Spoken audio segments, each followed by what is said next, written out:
Segala puji hanyalah milik Allah Subhanahu wa taala atas segala limpahan nikmatnya kepada kita semua. Sehingga pada hari yang berbahagia ini, Sabtu 19 Juli 2025, kita dapat berkumpul pada acara pertemuan wali santri baru Ma'had Tahqimus Sunnah Al-Islami tahun ajaran 2025-2026. Di sini saya selaku pembawa acara akan memandu jalannya acara pada kesempatan kali ini. Acara yang pertama, pembukaan. Acara yang kedua, pembacaan lantunan ayat suci Al-Quran. Acara yang ketiga, sambutan Mudir Ma'had Tahqimus Sunnah Al-Islami.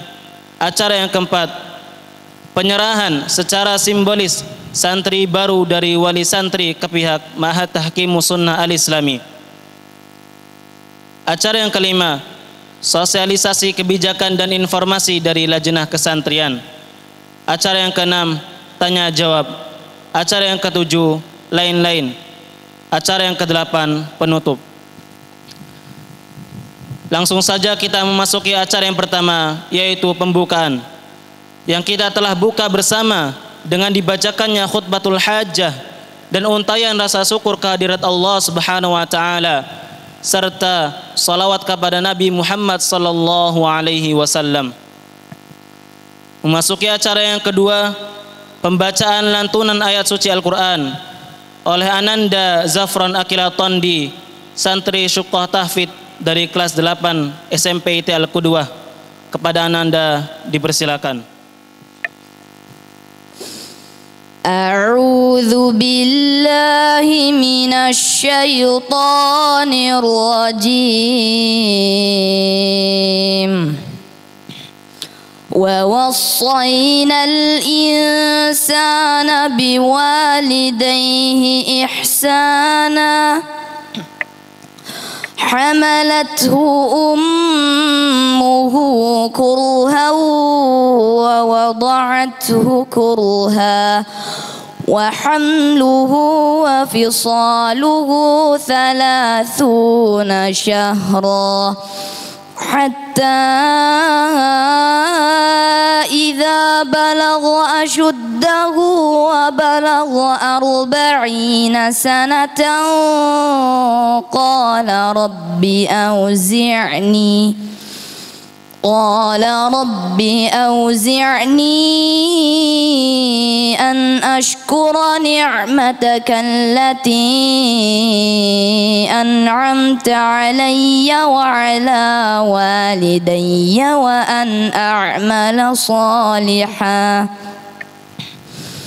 وأن أعمل صالحا ترضاه وأصلح لي في ذريتي إني تبت إليك وإني من المسلمين.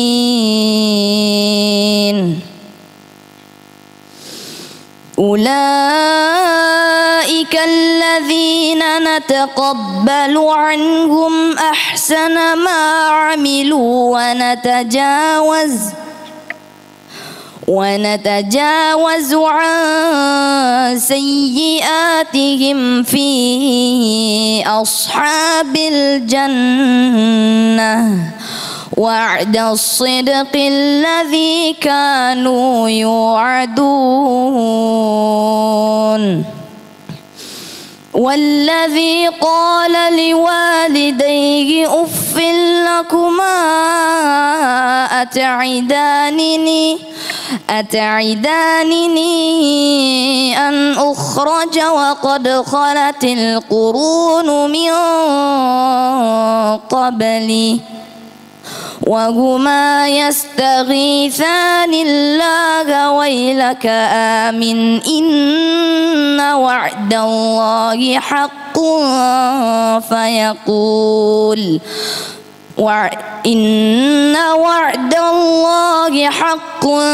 فيقول ما هذا إلا أساطير الأولين. أولئك الذين حق حق عليهم القول في قد خلت من قبلهم من الجن والإنس إنهم كانوا خاسرين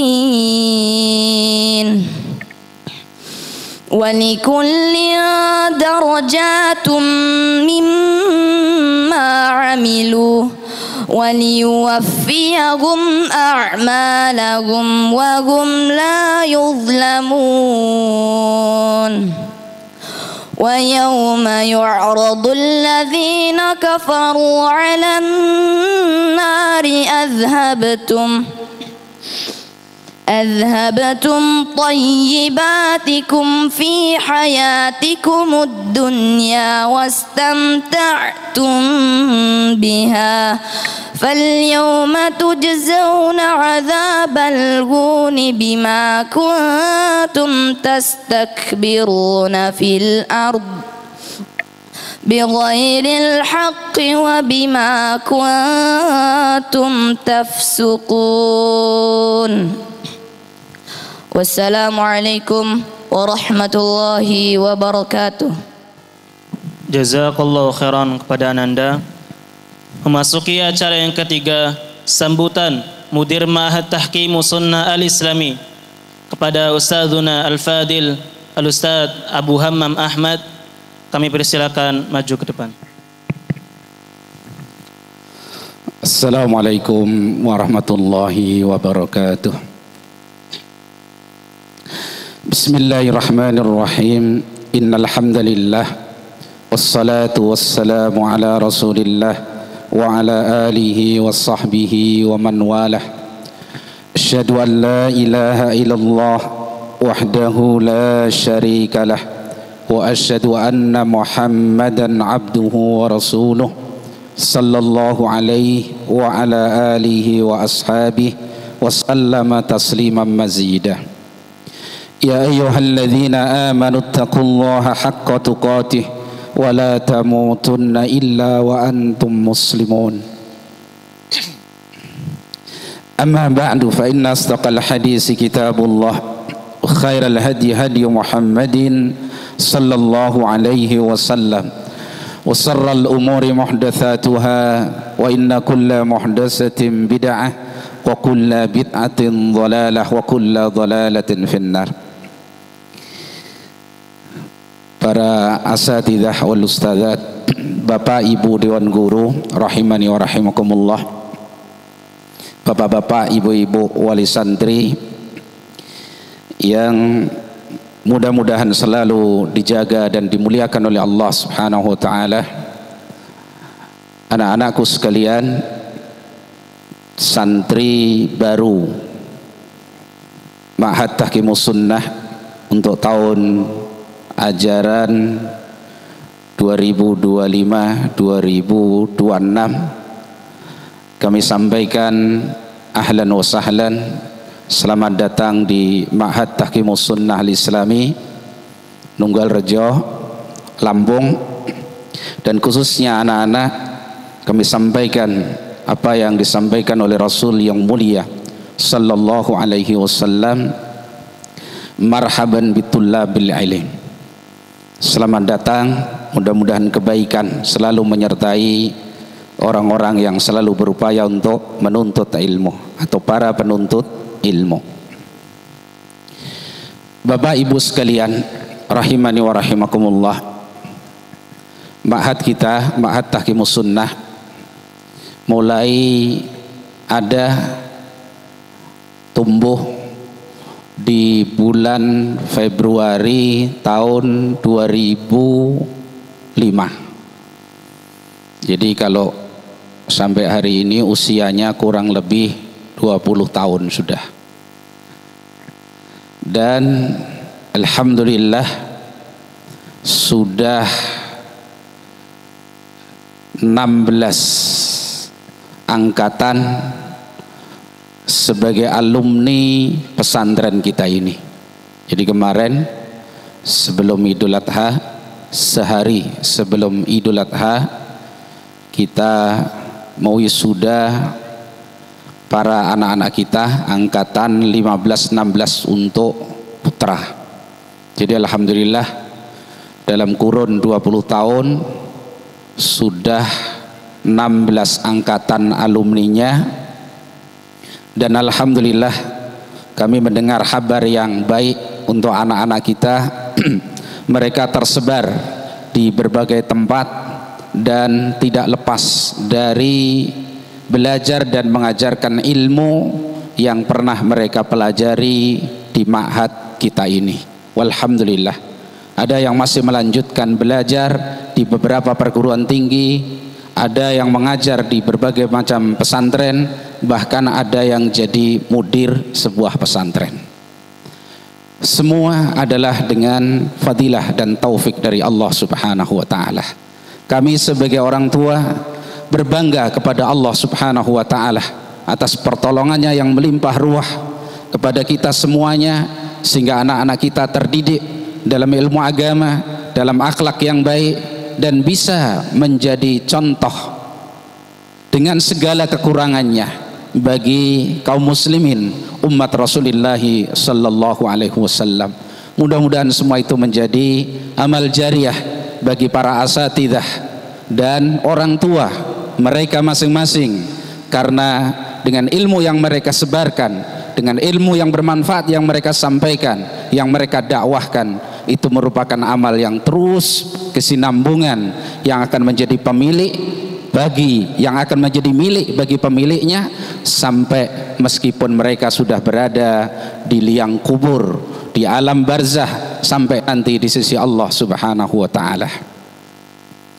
Sebagaimana Rasulullah sallallahu alaihi wasallam bersabda, "Idza matal insanu in qata'a anhu amaluhu illa min salasit." Apabila anak manusia telah meninggal dunia, terputus darinya seluruh amalnya, illa min salasin, kecuali dari 3 arah. Min sadaqatin jariyah, pertama dari sedekah jariyah.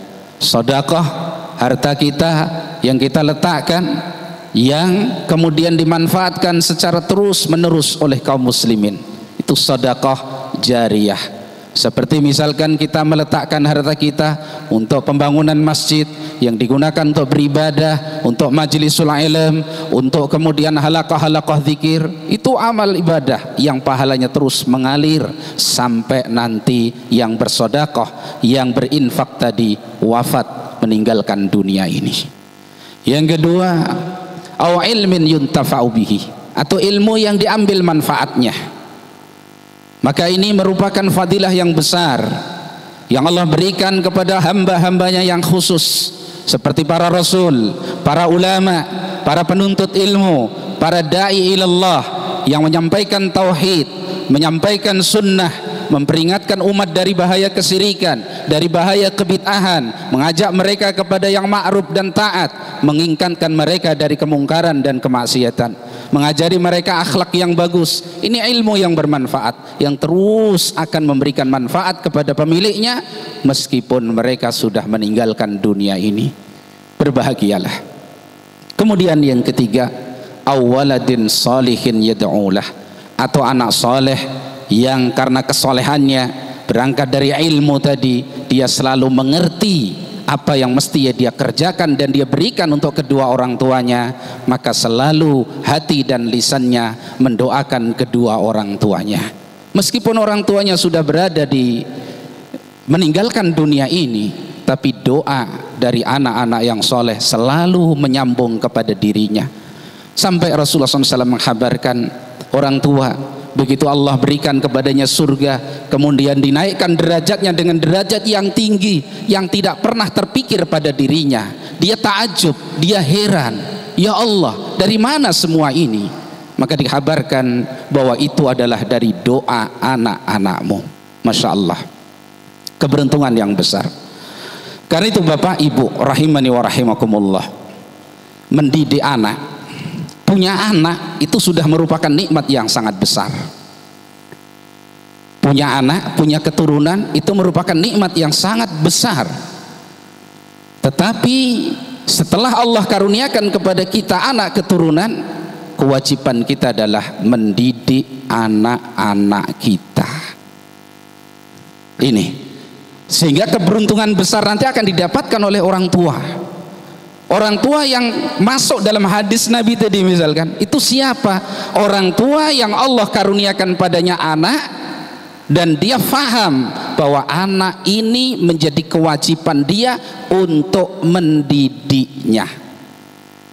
Mendidik baik secara langsung, dididik anaknya secara langsung dengan apa yang Allah berikan kepadanya dari ilmu agama ini. Dididik tentang membaca Al-Quran, dikenalkan dengan Allah Subhanahu wa ta'ala, dihindarkan dari perkara-perkara yang akan merusak anak ini. Mendidik anak wajib sehingga menjadi aset yang bermanfaat bagi orang tua. Ini perlu kita fahami, Bapak Ibu sekalian, mendidik anak adalah wajib. Karena menjaga anak keturunan kita dari ganasnya api neraka itu merupakan kewajiban. Allah Subhanahu wa ta'ala menyatakan, ya ayyuhalladzina amanu qu anfusakum, perintah Allah, wa ahlikum nara, wahai orang-orang yang beriman, jagalah diri kalian sendiri dan juga keluarga kalian dari ganasnya api neraka.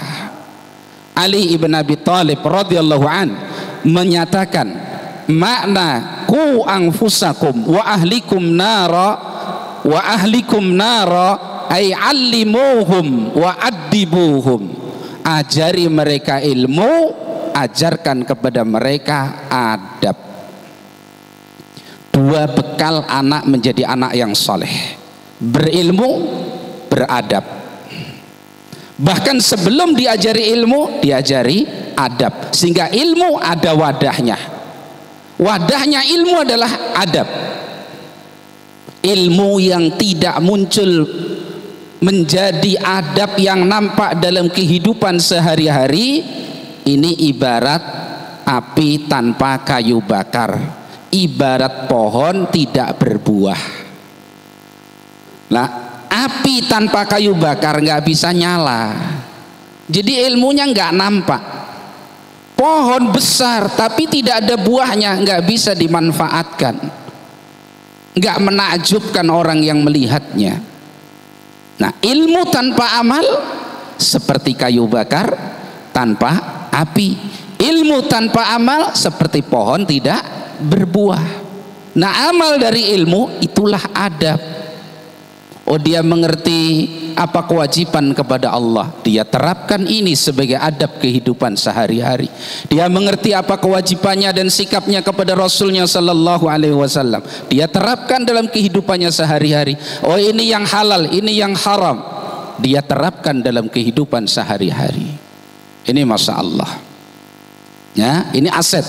Bapak Ibu sekalian, sudah diberikan oleh Allah aset yang akan memberikan manfaat yang besar.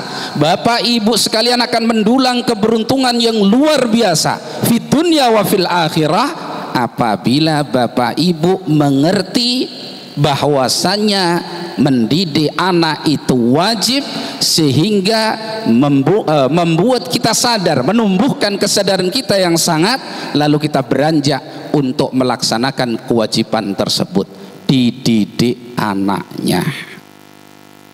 Nampaknya sederhana Bapak, mendidik anak itu, tapi realitanya banyak orang tua yang lalai. Kadang bukan mendidik malah merusak. Aset yang bagus untuk keberuntungan di masa depan malah dihilangkan, aset itu disia-siakan sehingga tidak menjadi aset di masa depan. Kadang orang tua menginginkan anak, kamu harus taat kepadaku, dipaksa menjelaskan dirinya di depan anak, ini luar biasa, aku ini bapakmu loh, kamu ngerti enggak? Ya ngerti, semua anak ngerti bahwa itu bapaknya. Tapi masalah anak ini mau beradab yang bagus, apabila dibekali dengan ilmu, kemudian tumbuh kesadaran di hati anak, oh ini orang tua saya, nggak usah kita perintah, mereka akan taat kepada kita ketika mereka kita didik mengerti kewajibannya. Tapi kalau kita sia-siakan, kemudian mereka tidak taat kepada kita. Kalau mereka taat kepada kita padahal sudah kita sia-siakan, itu keberuntungan besar bagi anak yang luar biasa di sisi Allah. Sedang kita dapat apa? Wong kita sia-siakan. Tapi kalau kita didik kemudian mereka taat kepada kita, dalam kebaikan, kita bersekutu dalam kebaikan. Jadi Bapak Ibu sekalian, mari kita fahami, hadirnya Bapak ke tempat ini bukan sekedar berkunjung atau tanpa dibekali niat dan pemahaman yang benar, tapi mari, kalau belum, mari kita berbekal di hati kita masing-masing bahwa saya mengantarkan anak ke Matsil ini, ke Ma'had Tahqimus Sunnah ini sebagai wujud sambutan saya untuk melaksanakan perintah Allah agar saya mendidik anak-anak saya. Tidak mampu secara maksimal kita didik secara langsung, kita carikan tempat pendidikan yang baik. Nah itu, jadi diniatkan betul sebagai ibadah, betul-betul diniatkan sebagai ibadah kita kepada Allah Subhanahu wa ta'ala. Itu ya yang pertama. Jadi mendidik putra putri kita hukumnya adalah wajib, itu perintah siapa? Perintah Allah Subhanahu wa ta'ala. Ku anfusakum wa ahlikum narah. Jadi dicamkan, ini nggak boleh lepas dari hati kita orang tua ya. Mungkin jangan hanya di pas pertemuan ini terus besok tidak. Kewajiban ini terus sepanjang hidup kita. Ketika di pesantren bukan berarti orang tua selesai, enggak. Wis itu urusan pesantren. Kok anak saya enggak baik di pesantren berarti tanggung jawab 100% pesantrennya kita tuntut. Enggak bisa, Pak. Pendidikan itu ada peran besar di sana. Namanya hubungan emosional, hubungan batin. Orang tua itu meskipun kebagian waktu katakanlah dari 24 jam kebagian 1 jam, peran 1 jam bagi orang tua sangat penting bagi kepribadian anak, karena itu darah dagingnya, ada hubungan batin. Maka ya disayangi anak-anaknya. Kemudian Bapak Ibu sekalian rahimani wa rahimakumullah,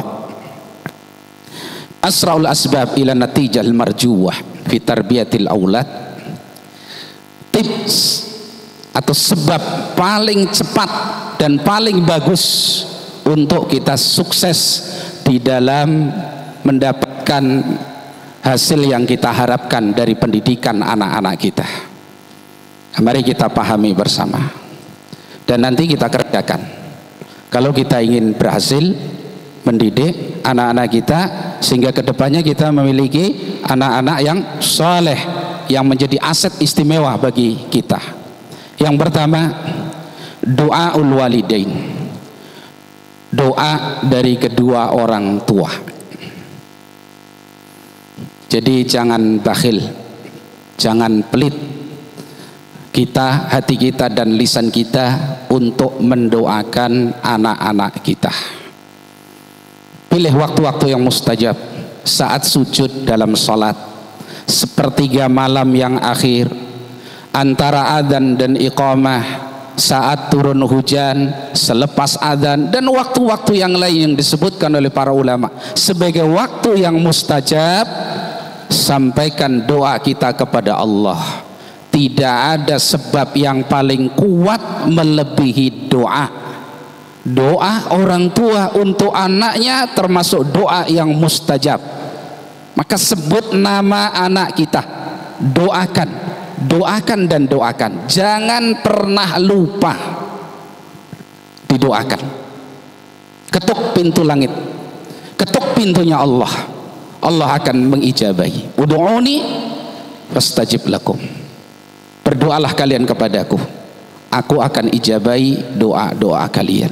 Didoakan ya, dengan menghibah, merengek kepada Allah, menyampaikan hajat kita yang besar akan anak-anak kita kepada Allah. Didoakan anak-anaknya ya, tengadahkan tangan menghibah kepada Allah agar Allah memberikan dan menjadikan anak kita adalah anak-anak yang saleh, anak-anak yang berilmu, anak-anak yang menjadi penyejuk hati kita. Dalam Al-Quran disebutkan para nabi, orang-orang saleh, mereka berdoa. Di antaranya Allah menyebutkan dalam doa yang mestinya ini selalu kita lantunkan doa ini. Rabbana hablana min azwajina wa dhurriyyatina qurrata a'yun waj'alna lil muttaqina imama. Ya Rabb kami, limpahkanlah kepada kami dari pasangan-pasangan kami, istri kami, suami kami, dan anak keturunan kami sebagai penyejuk hati dan pandangan kami. Waja'alna lil muttaqina imama, dan jadikanlah kami sebagai imam, pemimpin bagi orang-orang yang bertakwa. Sebagian ulama menjelaskan tentang ayat ini. Orang tua yang anaknya tidak bisa menjadi penyejuk hatinya, penyejuk pandangannya, maka mustahil dia akan menjadi pemimpin bagi orang-orang yang bertakwa. Jadi waj'alna lil muttaqina imama itu baru didapatkan dari Allah Subhanahu wa taala untuk orang tua yang anaknya bisa menjadi penyejuk hati dan pandangannya. Allahu akbar. Keberuntungan yang besar. Kalau kita senang melihat anak-anak kita ini, misalnya anak-anak kita penghafal Al-Quran, anak-anak kita sibuk dengan ilmu agama. Di saat kita bangun malam, mereka bangun malam. Masya Allah. Ya? Coba gambarkan kalau anak-anak kita jadi PR di masyarakat. Lagi kita sibuk kerja, atau mungkin baru berbareng istirahat, ditelepon, Pak, ini anaknya kena kasus. Nggak jadi istirahat, harus ngurus anaknya. Apalagi kantor polisi misalkan. Kenapa ini? Masya Allah. Makanya di siang lain Allah Subhanahu wa taala mengatakan, wa'lamu annama amwalukum wa auladukum wa auladukum fitnah. Ketahuilah bahwasanya harta dan anak-anak kalian itu bisa menjadi fitnah, ujian yang akan menghabiskan kehidupan kita untuk memikirkan anak kita kalau kita tidak perhatikan betul-betul anak keturunan kita. Jadi doa, doa dan doa. Ya. Contoh lain dalam doa dalam Al-Quran, doa Nabi Allah Ibrahim, Rabbi ja'alni muqimas salati wa min dhurriyyati Rabbana wa taqabbal doa. Ya Rabb kami, jadikanlah aku termasuk hambamu yang menegakkan salat dan juga anak keturunanku. Masya Allah. Sudah pernah berdoa seperti ini?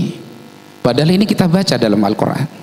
Coba andaikan kita bangun salat witir 3 rakaat, sisa waktu atau barangkali ketika sujud kita menengadah kepada Allah, ketika sujud hati kita menengadah kepada Allah, lisan kita mengucapkan doa, Rabbi ja'alni muqimas salati wa min dhurriyyati Rabbana wa taqabbal doa.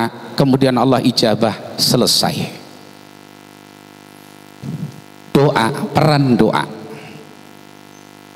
Sesibuk apapun jangan lupa mendoakan anak keturunan kita. Dan ini kebiasaan salaf. Sampai seorang salaf sholat malam biasanya dia sampai seukuran rakaat itu, dia punya hajat besar kepada Allah, dia tambah rakaatnya, dia tambah 2 rakaat. Dia ikrarkan 2 rakaat khusus untuk anak saya. Masya Allah. Bukan dia hadiahkan, tapi itu sebagai ibadah wasilah salat dia tadi untuk berdoa meminta kepada Allah untuk kebaikan anak-anaknya. Ini kalau diijabah oleh Allah, bapak-bapak selesai. Sudah tinggal menunggu.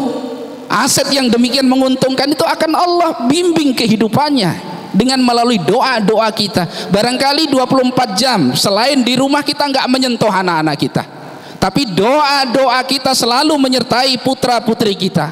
Kemudian Allah ijabah doa kita tadi, plus usaha kita ditarbiyah oleh ustadz-ustadznya di pesantren ini. Masya Allah.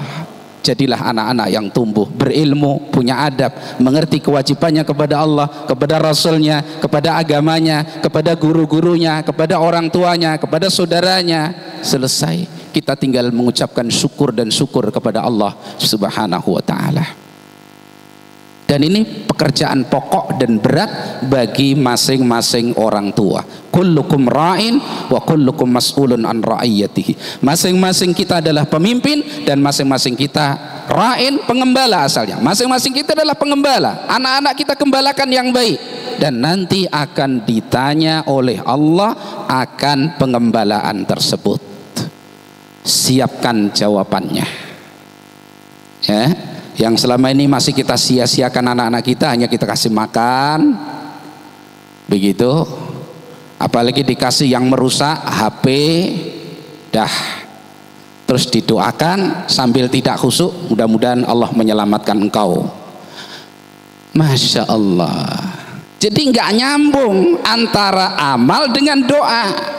Doanya mudah-mudahan Allah selamatkan engkau, kemudian prakteknya diberikan alat yang merusak diri anak tersebut. Hari ini orang tua nggak bisa, banyak yang nggak bisa jadi orang tua, kalah sama anak, takut sama anak. Itu alasannya kasih sayang. Itu ada orang tua curhat, anak saya masuk kamar kunci pintu, waktunya makan nggak mau makan terus, akhirnya kolab, orang tua menyerah, sudah apa yang diminta dituruti, padahal itu merusaknya. Itu. Terus bagaimana begitu solusinya? Wallahu a'lam bishawab. Nanti dialog sama kesantrian. Ini pakarnya ada ini. Jadi doa, ingat ya, sebab paling mujarab, sebab paling kuat untuk kesuksesan pendidikan anak adalah doa orang tua. Tolong Bapak Ibu sekalian didoakan anak-anaknya. Pertama biar betah dulu di majelisul ilm, biar betah dulu. Dan berharap boleh, tapi jangan menuntut dari anak itu sesuatu yang berlebihan. Anak saya harus hafal Quran, anak saya jangan. Begitu tidak terpenuhi, anak yang kita jadikan bulan-bulanan. Begitu. Kadang-kadang kita ini lupa masa muda dulu. Jangankan ngapal Quran, ya dah. Lu Al-Fatihah itu saja, masya Allah. Kalau digurukan sama Ustadz Wahyu barangkali nggak tahu apa komen beliau. Nah ini, jadi kadang kita kalau ingat dulu, kadang nuntut anak itu kayak Abi dulu cerdas, sekali hafal, sekali dengar hafal, di luar kepala tapi. Nah kadang anak-anak kita tuntut berlebihan. Terimalah anak kita ini apa adanya. Ketika dia sudah berjuang, kita motivasi berjuang sungguh-sungguh dan seterusnya. Evaluasi boleh, tapi apa yang ada pada saat itu terimalah, motivasi dan beri kesempatan dan kesempatan. Jangan sekali-kali mencela anak. Marah sekalipun jangan dicela. Jangan dibilang dasar goblok. Ini afan ini saya sampaikan begitu karena kadang-kadang di lisan-lisan begitu. Lah kalau pas waktu itu Allah ijabai apa yang kita ucapkan, terus anak kita betul-betul seperti yang kita ucapkan, siapa yang merugi? Masya Allah. Ada kisah tentang Syekh Abdurrahman As-Sudais, kan begitu. Ibunya ini Abdurrahman ini udah nakal lah begitu ya, Imam Masjidil Haram itu loh, Abdurrahman As-Sudais hafizallahu ta'ala. Nakal lah begitu. Ibunya ini jengkel, tapi nggak mengucapkan kalimat yang buruk. Dia marah begitu, ya Abdurrahman, marah begitu. Mudah-mudahan Allah jadikan engkau imam Masjidil Haram. Lah, Allah ijabahi. Masya Allah. Jadi kadang ucapan kita ini seperti doa begitu loh. Kalau pas waktu mustajab Allah ijabahi, kalau itu jelek siapa yang rugi? Kita sebagai orang tua. Maka seemosi apapun, semarah apapun, jengkel dengan perilaku anak, jangan dicela, jangan diucapkan kalimat-kalimat yang buruk, justru tafaul, harapkan kepada Allah Subhanahu wa ta'ala. Ya. Kemudian sebab yang kedua untuk sukses dalam mentarbiyah anak-anak kita adalah salahul abawain. Jadi kesolehan kedua orang tua ini sangat menentukan, Pak. Kata Syekh Saleh Al-Syekh hafizahullah ta'ala, menteri agama lah kalau di Saudi Arabia. Dia seorang alim yang masalah ilmunya yang wasi' jiddan, hafizahullah ta'ala wa baraka fi ilmihi lil muslimin. Beliau menjelaskan paling cepatnya sebab untuk mendapatkan hasil dari tarbiyah atau dakwah atau nasihat itu adalah kesolehan seorang yang memberikan tarbiyah, kesolehan orang tua atas anak-anaknya, dan kesolehan seorang dai terhadap dirinya dalam dakwahnya. Jadi jadilah orang tua yang soleh. Jangan nak abimu kayak gini nggak apa-apa, yang penting kamu soleh. Lah bagaimana kita harapkan anak kita jadi orang soleh? Lah kita terus mereman gitu, waktunya sholat nggak perhatian.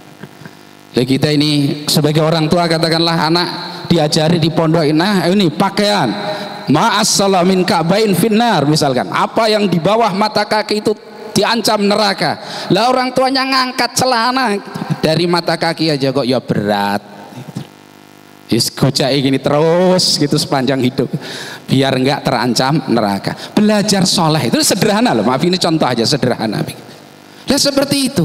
Jadi jadilah diri kita ini soleh, soleh yang sesungguhnya di hati kita. Hati kita adalah hamba Allah yang soleh. Hubungan kita kepada Allah kita perbaiki, muamalah kita kepada Allah terus kita perbarui, kita perbaiki, maka akan menjadi wasilah besar anak kita menjadi anak yang soleh. Itu Allah mengirim nabinya Musa alaihissalam dan hambanya yang soleh Khidir untuk menjaga, membangun tembok yang di bawahnya ada harta simpanan bagi dua anak yatim. Apa sebabnya Allah sampai kirim dua hambanya yang soleh? Satu nabi Kalimullah Musa demi menjaga harta anak yang soleh tadi. Wa kana abuhuma salihah, karena kesolehan kedua orang tua anak yatim tadi. Masya Allah. Jadi kalau bapak ibu soleh salihah, bukan nama loh ya, soleh salihah, betul-betul terpatri dalam hati kita, rasa takut kita kepada Allah, hubungan kita kepada Allah kita perbaiki, taat kita kepada Allah kita perbaiki, maka Allah akan menjaga anak-anak kita. Jadi solehlah dulu ketika kita mengharapkan anak yang soleh. Ya, nah. Kemudian yang ketiga, bulghatun thayyibah, bekal yang baik. Bekali anak-anak kita. Dan apa yang untuk bekal anak-anak kita? Pilih harta yang baik. Makanya cari harta yang baik. Kita cari harta itu nanti di akhirat ditanya dua hal. Kalau semua yang lain itu ditanyanya satu hal, tapi khusus harta ditanya dua hal. Min ainak tasaba ila aina anfaqa. Dari mana kamu dapat harta ini? Caramu halal apa haram? Harta ini boleh apa tidak boleh kamu ambil? Kemana kamu belanjakan? Untuk apa dibelanjakan? Jadi untuk anak-anak di Mesir kita pilih harta yang terbaik, yang tidak ada cacat di dalamnya, yang kita sebagai orang tua yakin ini halalan thayyiban dari hasil kerja kita yang halal. Karena itu hentikan kalau kita masih terperosok pada cara-cara mencari harta yang keliru.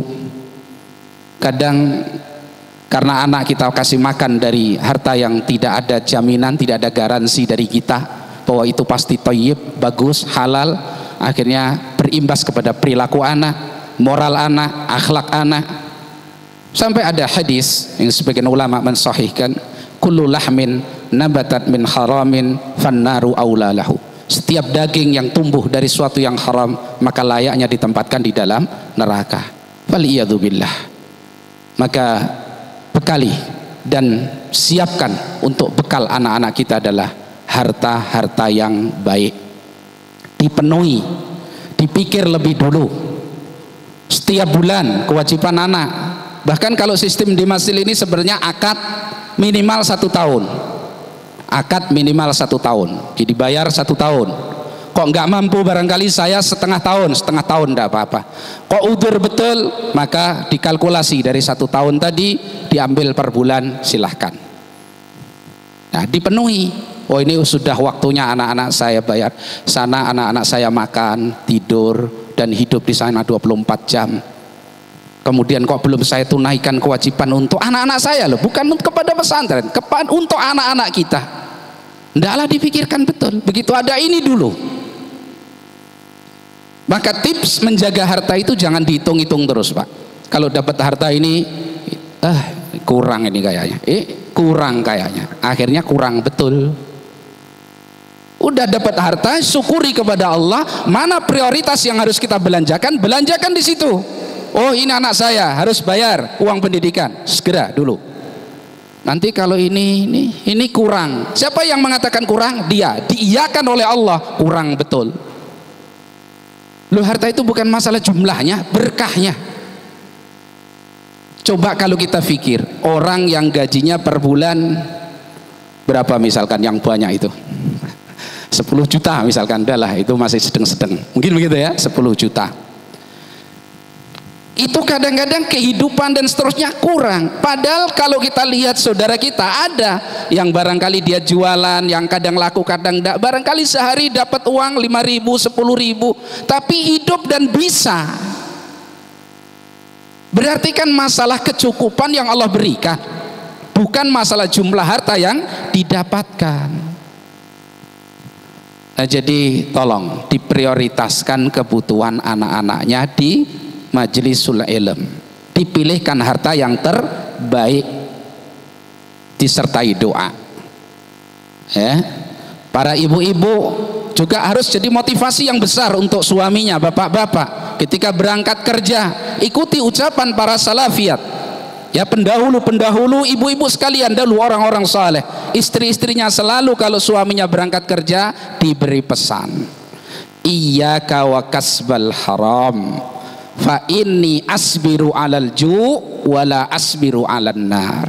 Wahai suamiku, hati-hati, jauhi, waspadai dari pendapatan yang haram. Karena kalau lapar saya sabar, kalau di neraka saya nggak bisa sabar. Berani ibu-ibu pesan begini sama suaminya? Atau dek, ini ada transaksi menggiurkan tapi abu-abu sama ngeri-ngeri sedap, wes gas. Nah, gasnya ini Pak sekarang ini kebanteran gitu loh. Diingatkan tadi, iyyaka wa kasbal haram, hati-hati suamiku dari pendapatan yang haram. Fa inni asbiru alal ju', kalau suruh lapar saya sabar. Wes puasa berapa? 48 jam, 2 hari berarti. Bukan puasa terpaksa, sabar daripada mendapatkan suapan dari suaminya tapi apa? Haram. Lah kalau daging orang tua haram, mengangkat tangan kepada Allah, ya Allah perbaiki anakku, beri petunjuk dan seterusnya. Wa mat'amuhu haram, wa masrabuhu haram, wa malbasuhu haram, fa anna yustajabu lidzalik. Makanan yang dia konsumsi haram, minumannya haram, pakaian yang dia kenakan haram, bagaimana mungkin doanya akan diijabah oleh Allah? Dia tutup sendiri pintu itu. Maka bulghah thayyibah, siapkan bekal untuk anak-anak kita yang terbaik. Bapak dan ibu harus jadi berani memberikan garansi halal, ini halal, harus seperti itu. Kadang orang ditakut-takuti kalau mau haji atau umroh hartanya haram, nanti di sana bisa jadi babi, bisa jadi monyet, takut. Lah ini untuk pendidikan anaknya loh, yang itu jelas, ya, masya Allah. Nah, kemudian sebab yang berikutnya, jadi 1, 2, kita harus jadi orang tua yang soleh. Ayo berjanji Bapak Ibu ya sekalian ya, saya Bapak Ibu sekalian, mari kita berjanji kepada siapa? Kepada Allah. Maksudnya janji mohon taufik dari Allah SWT. Saya harus jadi orang tua yang soleh. Jadi contoh. Loh, kalau anak misalkan terjaga malam terakhir itu terdengar suaranya ayahnya sholat witir, nggak usah ngomong Pak. Anak ditanya kok nggak bangun, nggak akan jawab, nggak bisa beralasan. Siap. Kenapa? Bapaknya soleh. Begitu. Nah, ke masjid, apa nggak ke masjid? Lah bapak, nanti bapak itu bagian paling belakang misalnya, Mas Bukun lah, atau malah enggak. Itu sampai Rasulullah loh Pak pernah meminta para sahabatnya suruh cukur ketika umrah tahallul itu. Nggak ada satupun yang mau cukur. Kenapa? Rasulullah nggak cukur. Masuk dia kepada istrinya Ummu Salamah. Gimana ini? Kok orang-orang ini, kaum muslimin ini pada tidak mau melaksanakan perintah? Kata Ummu Salamah, ya Rasulullah, keluar cukurlah rambutmu, nggak usah ngomong. Keluar cukur rambut. Semua sahabat cukur rambutnya, selesai. Kan itu omongan yang banyak kadang-kadang nggak akan mendidik anak-anak kita, tapi contoh orang tua yang soleh. Begitu, ya. Nah, kemudian tadi bulghatun thayyibah, harta untuk bekal anak-anak kita, pilih yang halal, yang baik, ya, sebagai wasilah kita berharap kepada Allah. Kemudian yang terakhir, ikhtiar as-suyuh. Pilihkan untuk anak-anak kita ini guru-guru yang baik. Guru yang baik minimal ada 3 kriteria. Dia betul-betul berilmu.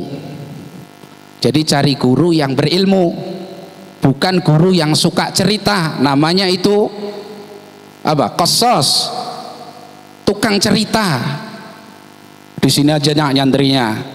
Guru saya dulu itu sehari mi'raj 70 kali. Jangan, ini mau dibodohi anak kita ini. Anak itu nggak akan pernah cerdas, nggak akan pernah pinter, nggak akan mengerti hak Allah, hak Rasulnya kalau hanya disuguhi cerita-cerita khayal. Itu, saya ini guru gak tanggung-tanggung. Bapak saya punya bapak, namanya mbah saya. Itu kalau Jumatan ke Mekah naik daun pisang. Alah, ini pesawat-pesawat nggak laku, travel umroh gagal. Gitu kok ya dipercaya gitu loh. Sampai di Jawa Timur itu ada goa, itu katanya jurusan Mekah. Makanya orang ikhram di goa itu, labbaik Allahumma labbaik. Lah di Jawa Timur, Pak. Nerobos lautan, benua dan seterusnya. Kok ya manut. Itulah ketika kita mau dibodoh-bodohi seperti itu. Salah cari guru. Apalagi suruh menyembah dirinya, menyembah selain Allah, diajari syirik, diajari bid'ah, la haula wala quwata illa billah. Ya, maka pilih guru yang bagus. Pesan Al-Imam Muhammad ibn Sirin rahimahullahu ta'ala yang dicantumkan Imam Nawawi dalam Muqaddimah Sahih Muslimnya, beliau berpesan, inna hadzal ilma huwa din. Ketahuilah sesungguhnya ilmu yang dimaksud itu adalah ilmu agama. Fangduru amman ta'khuduna dinakum, maka perhatikan oleh kalian dari siapa kalian mengambil ilmu agama kalian. Gurunya diperhatikan. Jadi betul-betul berilmu. Yang kedua, duhurut taqwa, nampak ketakwaannya. Guru kita ini, guru anak-anak kita ini cari yang saleh. Bagaimana caranya? Kita kenali, kita lihat, kita interaksi. Kesolehannya nampak, ibadahnya bagus, ya, perangainya bagus. Dia wujudkan ilmunya dalam kehidupan sehari-hari, nggak ngawur, begitu. Nah ini duhurut taqwa.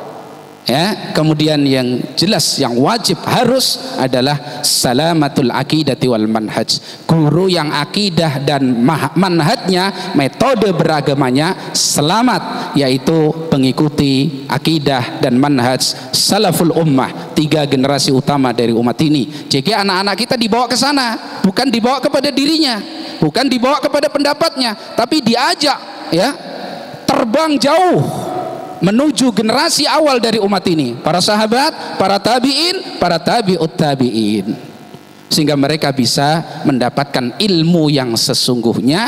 Tidaklah hidup mereka dalam ilmu terikat kecuali dengan ikatan Rasulullah SAW, ikatan para sahabat, ikatan para tabi'in, ikatan para tabi'ut tabi'in. Bukan ilmunya dikebiri dan diikat hanya oleh ustadz-ustadznya, tidak. Tapi ustadznya hanya wasilah untuk mengajak mereka jauh, ya, ke masa lampau dalam bidang ilmu agama, yaitu masa sahabat, masa tabi'in, masa tabi'ut tabi'in. Jamaah sekalian, Bapak Ibu rahimani wa rahimakumullah, itu para ulama menjelaskan banyak, tapi 4 yang berupaya saya rangkumkan dari penjelasan para ulama itu merupakan sebab yang paling mujarab untuk kita sukses mendidik anak-anak kita. Yang pertama doa dari kedua orang tua, kemudian berupaya orang tua berjuang menjadi orang tua yang saleh, sehingga itu akan Allah berkahkan kepada anak-anak kita. Yang ketiga adalah bekal untuk anak-anak kita, cari bekal yang betul-betul baik. Kemudian kita pilihkan anak-anak kita guru-guru, tempat mereka menimba ilmu dengan guru-guru yang baik. Jadi orang tua harus cerdas memilih apa yang terbaik untuk anaknya. Sedikit terakhir saya kisahkan satu kisah yang Masya Allah dari seorang tabi'in. Bahkan beliau ini merupakan tabi'in termuda, ya, dari kalangan tabi'in termuda. Namanya Rabi'ah ibn Farruh atau Rabi'ah ibn Abi Abdurrahman. Farruh ini berangkat pada masa kekhalifahan Bani Umayyah, ya, kalau nggak salah zaman Abdul Malik ibn Marwan. Dikirim ke Khurasan untuk perang jihad fisabilillah. Berangkat dia berperang, meninggalkan istrinya dalam keadaan hamil.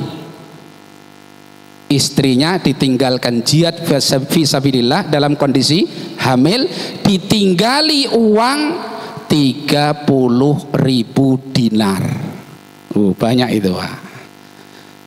Jadi kalau 1 dinar itu 4/4 gram emas. Kalau kita hitung 1 gram saja itu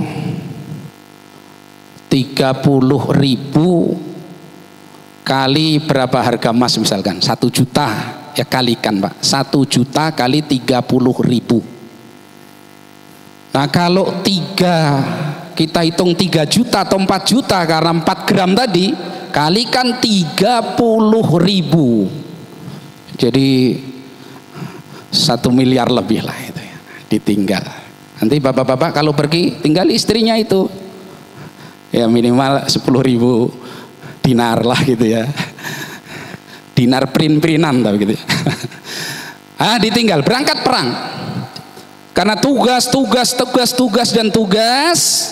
Baru 25 dalam satu riwayat atau 27 tahun kembali ke Madinah. Masya Allah, ya, kembali ke Madinah setelah berapa tahun? 25 atau 27 tahun. Dia langsung menuju ke rumahnya. Maka rumahnya ini diketuk sama Farruh tadi rahimahullah, ya, diketuk. Keluarlah seorang laki-laki pemuda umur 25-27 begitu. Marah Farruh ini, didobrak pintu rumahnya dan pemuda ini mengatakan, kenapa kamu melakukan seperti ini terhadap kediamanku, rumahku? Apa kamu tidak punya kesopanan? Kata Farruh ini, antaraku dengan antaramu di meja pengadilan. Kata anaknya, demikian juga aku. Penyelesaian urusan kita selesai di mahkamah pengadilan. Begitu ribut begini. Nah, anak ini itu yang saya maksud dengan Rabi'ah ibn Farruh tadi. Itu menjadi fuqaha alim, gurunya Imam Malik. Maka begitu ribut-ribut, para ulama yang menjadi muridnya Rabi'ah ini datang semuanya membela Rabi'ah ini. Begitu datang Imam Malik, semuanya diam. Maka Imam Malik mengatakan, membela Rabi'ah ini, siapa engkau ini? Ini adalah guru kami. Maka Farruh mengatakan, aku Farruh Abu Abdurrahman, aku yang punya rumah ini, dan aku lihat laki-laki ini bersama istriku, maka saya akan tuntut dia di pengadilan. Begitu. Maka istrinya yang di dalam rumah mendengar bahwa itu adalah Farruh, maka dia keluar dan mengatakan, selesai hentikan, ini suami saya dan ini anak saya. Masya Allah. Jadi anaknya sudah tumbuh umur 27 tahun. Maka Farruh ini bertanya kepada istrinya, mana harta yang aku tinggal untuk kamu? 30.000 berapa dinar itu, mana hartanya? Laporannya mana? Lapor penggunaannya. Kata istrinya, sabar, tenang, besok saya kabarkan. Maka begitu beranjak besok subuh, istrinya mengatakan, kamu pergi ke masjid itu, sholat jamaah subuh di masjid tersebut. Berangkatlah suaminya Farruh ini ke masjid tersebut. Begitu selesai sholat, berzikir dan seterusnya, ada majelis di situ. Majelisnya Rabi'ah, anaknya tadi. Maka anaknya itu sambil menyampaikan kajian dia menunduk untuk menyembunyikan wajahnya dari orang tuanya ini. Maka Faroh ini berkata, itu siapa gurunya itu? Siapa syekh ini? Masya Allah ilmunya saya tidak pernah dapati seorang yang lebih alim daripada dia, menyampaikan tentang hukum-hukum fikih, menyampaikan tentang tafsir, tentang Masya Allah begitu, kata Faroh ini. Ya, kata jamaah ketika memberi tempat kepadanya, dia adalah Rabi'ah ibn Abi Abdurrahman. Maka terdiamlah dia. Begitu pulang sampai di rumah istrinya, maka istrinya mengatakan, wahai suamiku, setelah suaminya mengatakan, aku tadi mendapatkan anakku, Masya Allah, anak yang sangat menggembirakan. Tidak pernah aku melihat seorang alim, tidak pernah aku hadir di majelis seorang alim yang lebih afqah, lebih faham daripada anakku tadi, pemuda itu tadi. Maka istrinya mengatakan, sekarang kamu pilih mana, uang yang 30.000 dinar atau anak? Maka Faroh mengatakan, lupakan uang 30.000 dinar itu, lupakan. Saya sudah mendapatkan gantinya yang lebih jauh bermanfaat bagi saya, lebih menggembirakan saya dari semuanya itu. Maka istrinya mengatakan, uang itu semua sudah aku belanjakan untuk belajarnya Rabi'ah, dan itu hasilnya.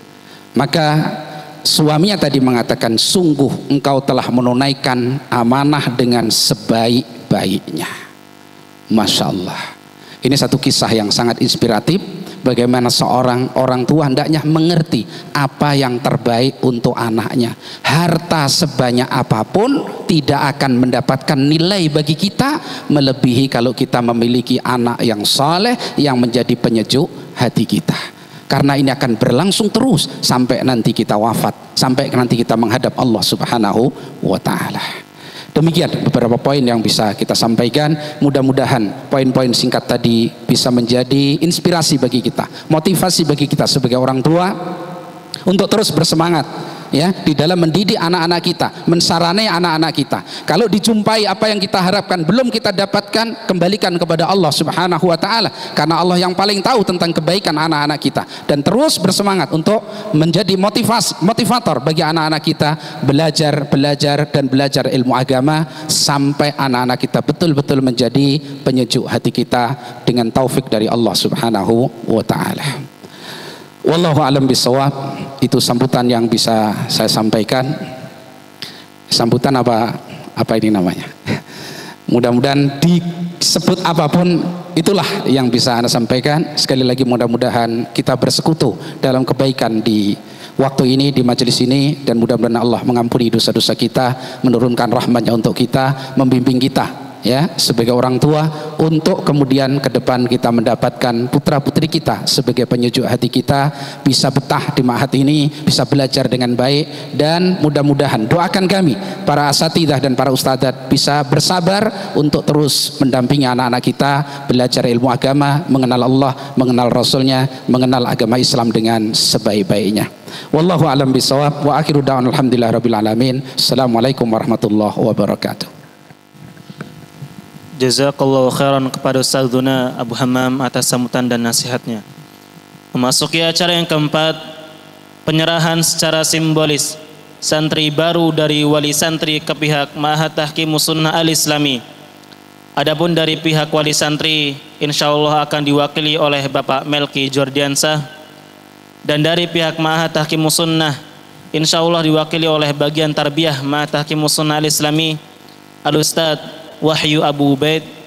Kepada Bapak Melki dan Ustadz Wahyu kami persilakan maju ke depan. Bismillahirrahmanirrahim warahmatullahi wabarakatuh. Izin wali santri sekalian, ana berdiri di sini untuk mewakili hadirin sekalian untuk menyerahkan ananda kita semua kepada Pondok Pesantren Tahqimus Sunnah. Bismillahirrahmanirrahim. Dengan ini kami serahkan, Ustaz, kami titipkan ananda kepada Pondok Pesantren Tahqimus Sunnah. Kami minta tolong agar dididik dengan baik, dibina akhlaknya, kemudian dituntun menjadi hamba Allah yang menjalankan agamanya dan menjalankan hidupnya di atas sunnah, di atas Al-Quran dan As-Sunnah yang diberikan pemahaman oleh salafus soleh. Demikian Ustaz, ana serahkan. Bismillahirrahmanirrahim.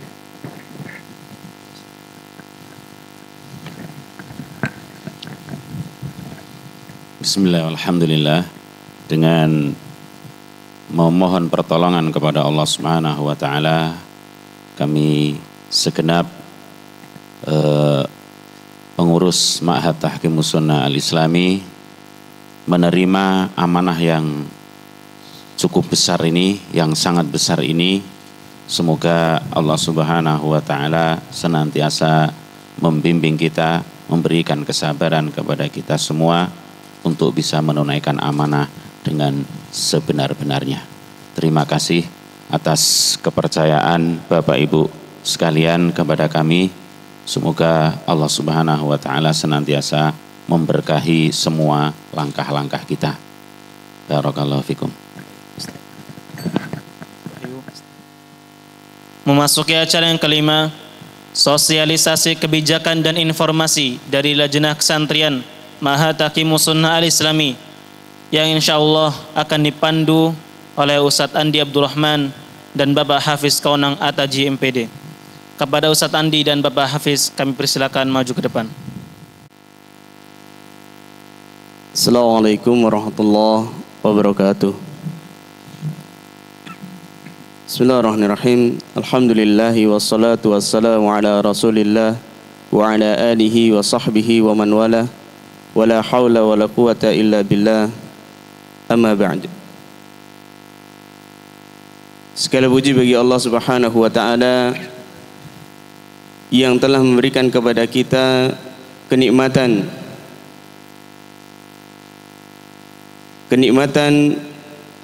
iman, Islam, kesehatan, dan juga kesempatan untuk bisa berkumpul di dalam acara ini, serta salawat dan salam semoga senantiasa tercurah kepada baginda kita yang mulia Nabi Muhammad sallallahu alaihi wasallam, kepada keluarga beliau, para sahabat beliau, dan juga orang-orang yang senantiasa mengikuti beliau hingga akhir zaman. Bapak Ibu, wali santri, dan juga para santri baru yang kami hormati, serta para asatidzah, dewan guru yang kami muliakan. Kami dari Lajnah Kesantrian Ma'had Tahkimus Sunnah Al-Islami pada kesempatan kali ini ingin menyampaikan beberapa hal terkait kebijakan, informasi penting sekaligus harapan kita semua demi kebaikan pendidikan dan juga pembinaan anak-anak kita di pondok yang kita cintai ini. Yang pertama, tentang Lajnah Kesantrian. Perlu kami sampaikan bahwasannya Lajnah Kesantrian ini adalah bagian dari kepengurusan Ma'had Tahkimus Sunnah Al-Islami yang mengatur, mengawasi dan juga membimbing santri dalam kegiatan kesehariannya di pondok ini. Tidak hanya sebatas mengatur, akan tetapi juga membina akhlak, adab, kedisiplinan, serta memastikan para santri menjalani proses pendidikan dengan tertib dan terarah. Yang berikutnya adalah tentang kedisiplinan dan adab santri. Santri di Ma'had ini dibiasakan untuk hidup disiplin, mulai dari waktu bangun tidur, waktu sholat berjamaah, belajar, hingga waktu kembali untuk beristirahat. Dan setiap apa yang dikerjakan oleh santri berupa pelanggaran, maka akan ada konsekuensinya. Dan ini bentuknya bukan hukuman, akan tetapi untuk melatih karakter dan juga tanggung jawab mereka sebagai santri.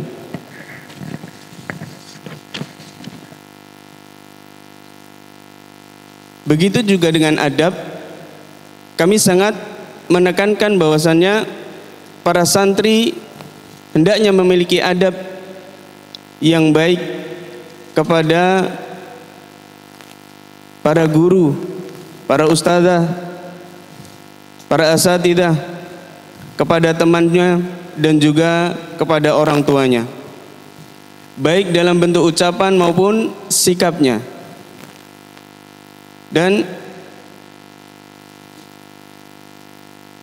ada beberapa peraturan yang ingin kami sampaikan terkait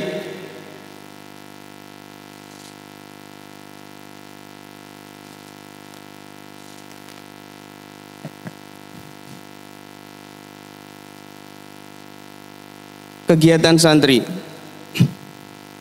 Di antaranya hendaknya santri tidak berlebihan di dalam membawa apa yang mereka butuhkan seperti pakaian, karena keterbatasan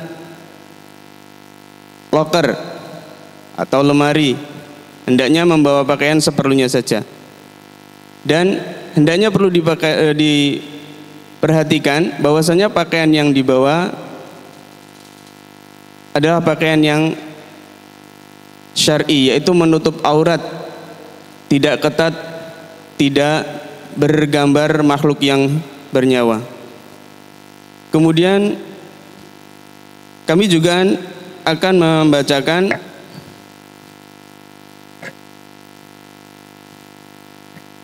di dalam buku peraturan ini, bisa disimak dan juga dibaca, dipelajari.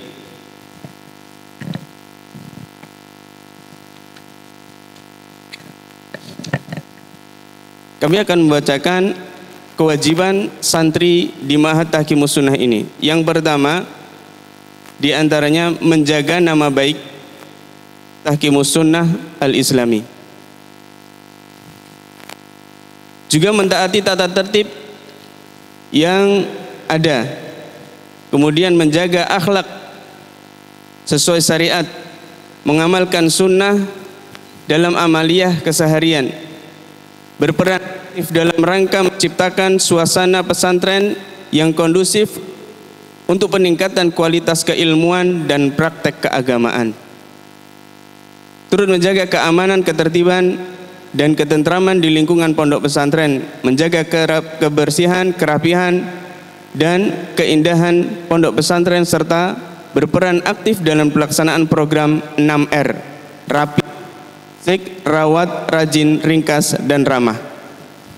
Kemudian membayar biaya pendidikan sesuai akad yang disepakati, mengikuti kegiatan-kegiatan yang diselenggarakan oleh pondok pesantren. Yang terakhir, dalam bergaul sehari-hari menggunakan bahasa yang baik, bahasa Indonesia yang benar, dan dianjurkan menggunakan bahasa Arab. Ini kewajiban santri. Di sini juga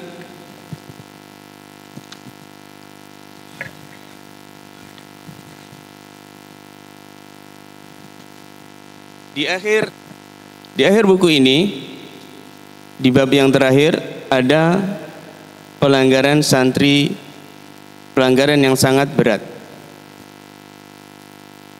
yang apabila santri melakukan hal-hal berikut ini, maka pihak pesantren akan mengembalikan kepengasuhan santri kepada orang tua atau walinya, atau dinyatakan keluar dari pesantren. Di antara pelanggaran berat atau sangat berat, yaitu memakai atau menyimpan jimat dan sejenisnya, yang ini merupakan bentuk kesyirikan. Yang berikutnya, mencemarkan nama baik pesantren. Juga meninggalkan pesantren lebih dari 10 hari tanpa izin.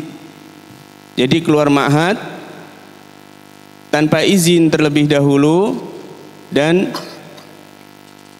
10 hari lebih. Kemudian berpacaran secara langsung. Jadi diketahui bahwasanya santri ini berpacaran, maka karena berpacaran termasuk hal yang dilarang oleh syariat, maka santri pun dinyatakan dikeluarkan dari pesantren.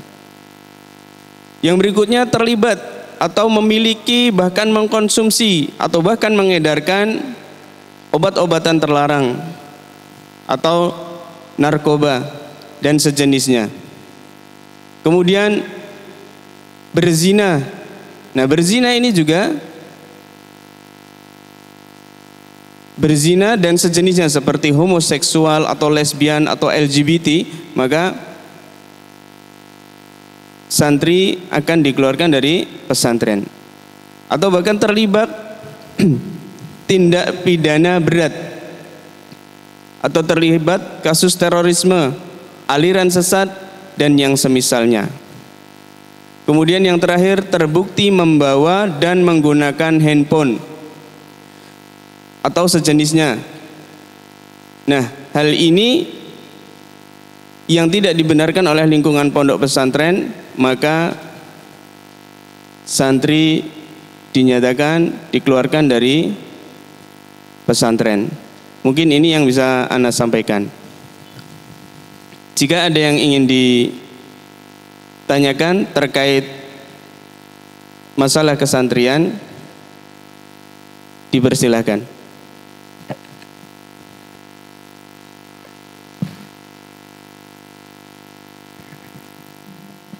Nama saya Winarto, anaknya Hisam Akmal Abdullah. Yang kebetulan anak saya yang 2 sudah alumni dari sini juga. Selanjutnya ini yang anak yang ketiga. Perjalanan anak saya yang dulu di sini juga baca kemungkinan masalah contoh laporan kesehatan. Tolong ketika ada anak yang kira-kira kesehatannya ini butuh perhatian khusus. Jadi mohon nanti ketika ada anak-anak yang kita yang umpamanya demam atau jenis itu, tolong penanganannya lebih ekstra lah, lebih cepat. Karena biasanya orang tua itu sangat perhatian betul dengan masalah kesehatan anak.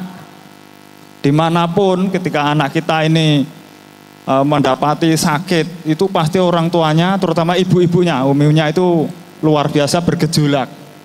Jadi oleh karena itu mohon masukan, mohon nanti untuk kedepannya lebih ini lagi masalah kesehatan. Walaupun kita sudah ada lah, ya di sini ada penanganan masalah kesehatan. Hanya itu, mohon masukan inilah, bukan pertanyaan. Terima kasih. Assalamualaikum warahmatullahi wabarakatuh. Insya Allah kami akan berusaha untuk segera menangani bila ada santri yang sakit, semisal yang tadi disampaikan. Demikian. Bismillahirrahmanirrahim. Assalamualaikum warahmatullahi wabarakatuh. Ana Melki Joniansa, orang tua dari Azam Muflihul Mukmin. Izin Ustaz, Ana mau bertanya agak banyak Ustaz. Yang pertama perihal musyrif. Apakah di Ma'had Taqimus Sunnah itu kita mengenal musyrif atau bagaimana gitu? Jadi ada kakak tingkat yang menunggu di kamar asramanya. Itu yang pertama. Kemudian yang kedua, untuk mekanisme penengokan atau mungkin karena jarak tempuh kami yang jauh, apakah nanti ada penjadwalan untuk telepon Ustaz? Kemana kami harus menghubungi? Atau nanti yang dari kesantrian yang menghubungi kami gitu Ustaz? Dan untuk waktu jadwalnya itu kira-kira hari apa gitu Ustaz? Biar kami juga bisa siap gitu Ustaz. Itu yang kedua. Kemudian yang ketiga, untuk penanganan santri yang sakit, karena kebetulan anak ini PNS Ustaz. Jadi anak-anak punya BPJS. Apakah kalau sakit itu ditangani di klinik yang ada di Ma'had atau nanti akan dibawa ke klinik di luar ma'had, mungkin ke rumah sakit atau kemana, sehingga kalau nanti membutuhkan BPJS apakah perlu anak tinggalkan kartunya atau bagaimana? Kira-kira demikian Ustaz. Jazakallah khair. Assalamualaikum warahmatullahi wabarakatuh. Yang pertama terkait musrif asrama. Untuk musrif asrama ada. Dan di asrama itu selain musrif ada ketuanya dan juga ada wakil asrama, wakil ketua asrama, yang mana mereka akan mengawasi atau menjaga santri ketika di asrama. Kemudian untuk penjengukan atau jadwal telepon, jadwal penjengukan atau ketika jadwal telepon ini, untuk penjengukan itu 2 pekan sekali bergantian. Nanti misal pekan pertama ikhwan, berarti pekan kedua akhwat, dan begitu seterusnya. Setelah ikhwan, akhwat, ikhwan, akhwan. Kemudian untuk jadwal teleponnya ada setiap pekan, setiap hari Ahad. Seperti itu. Untuk nomor yang dihubungi nanti bisa di-share di grup berdasarkan perbedaannya. Misal ikhwan dan akhwat, ikhwan sendiri, akhwat sendiri, ada nomornya masing-masing. Dan setiap kamar memiliki nomor telepon sendiri-sendiri, tidak satu nomor untuk berbarengan, tidak. Jadi setiap asrama memiliki satu nomor telepon yang khusus untuk kamar tersebut atau asrama tersebut. Kemudian terkait masalah santri yang sakit, ya ini apakah ditangani di dalam pondok atau langsung di luar pondok? Ini melihat sakitnya. Jika sakitnya ringan atau dikatakan masih bisa ditangani di ma'had, maka ma'had akan ditangani di ma'had. Nah, kemudian dan melihat perubahan tentunya. Jika dalam kasus yang biasanya terjadi ketika santri sakit, jika dalam hari pertama dilihat kondisinya tidak membaik, maka biasanya akan dicek lagi. Setelah itu diberi obat yang berbeda. Kemudian dilihat tahapannya. Kalau tidak mampu maka akan dibawa ke klinik terdekat. Seperti itu. Dan untuk biayanya, ini langsung Anda sampaikan saja. Apabila biayanya di bawah nominal 100.000, maka akan ditanggung pihak ma'had atau pesantren. Tapi jika biayanya di atas 100.000, misal 200 ke atas, maka ini sebagiannya akan ditanggung oleh orang tua. Dan begitu juga apabila sakit santri ini disebabkan karena santri sendiri, misal yang terjadi di pondok ikhwan. Ini sangat sering terjadi, santri main bola dan bukan di jam belajar, misal seperti ekstrakurikuler atau pelajaran olahraga. Jadi ketika main bebas di jam istirahat seperti sore, nah biasanya kadang ada cedera, misal kesleo dan lain sebagainya. Nah ini biayanya ditanggung oleh santri sendiri. Ini bukan berarti santri tidak ma'had bukan tidak bertanggung jawab, akan tetapi lebih untuk mendidik santri dalam berhati-hati ketika bermain. Atau Pak Hafiz mau menambahkan terkait ini? Baik, terima kasih Pak Melki atas pertanyaannya. Anda mungkin menyoroti di pertanyaan ketiga kaitannya dengan masalah kesehatan, juga tadi sebelumnya ada pertanyaan yang sama. Kaitannya dengan kesehatan untuk Bapak Ibu yang sudah memiliki BPJS, ya, bisa memindahkan vaskes kesehatannya ke tempat terdekat. Kalau di kita ada Puskes Punggur, ya, Puskes Punggur tadi di Bundaran Punggur, ya, Tugu Nanas tadi ada. atau juga bisa ke klinik apa Ustaz? Yura Medika. Nah itu bisa memindahkan vaskes anaknya ke klinik terdekat, ada Yura Medika dan Puskesmas Punggur. Nah jadi supaya bisa memanfaatkan BPJS yang ada untuk bisa memindahkan vaskes di tempat-tempat terdekat kami, seperti itu Pak ya. Ya, sekedar menambahi, apabila untuk diarahkan di rumah sakit metro ya, maka vaskesnya pindah ke puskesmas yang ada di metro. Misal kalau dari sini yang terdekat ada di 29, seperti itu. Karena kalau diarahkannya ke metro, tapi kalau masih di lingkungan Lampung Tengah, maka bisa di Puskesmas Punggur dan klinik Yura tadi. Demikian.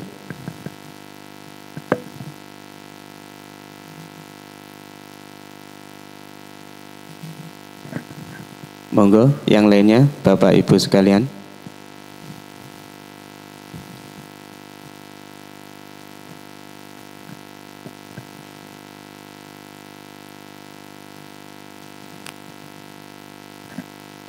Mungkin dari ibu-ibu jika ada yang ingin bertanya,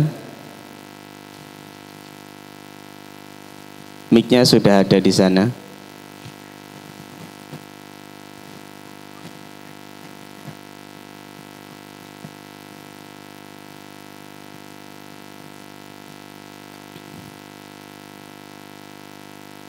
Coba dihidupkan dulu mic-nya di ibu-ibu.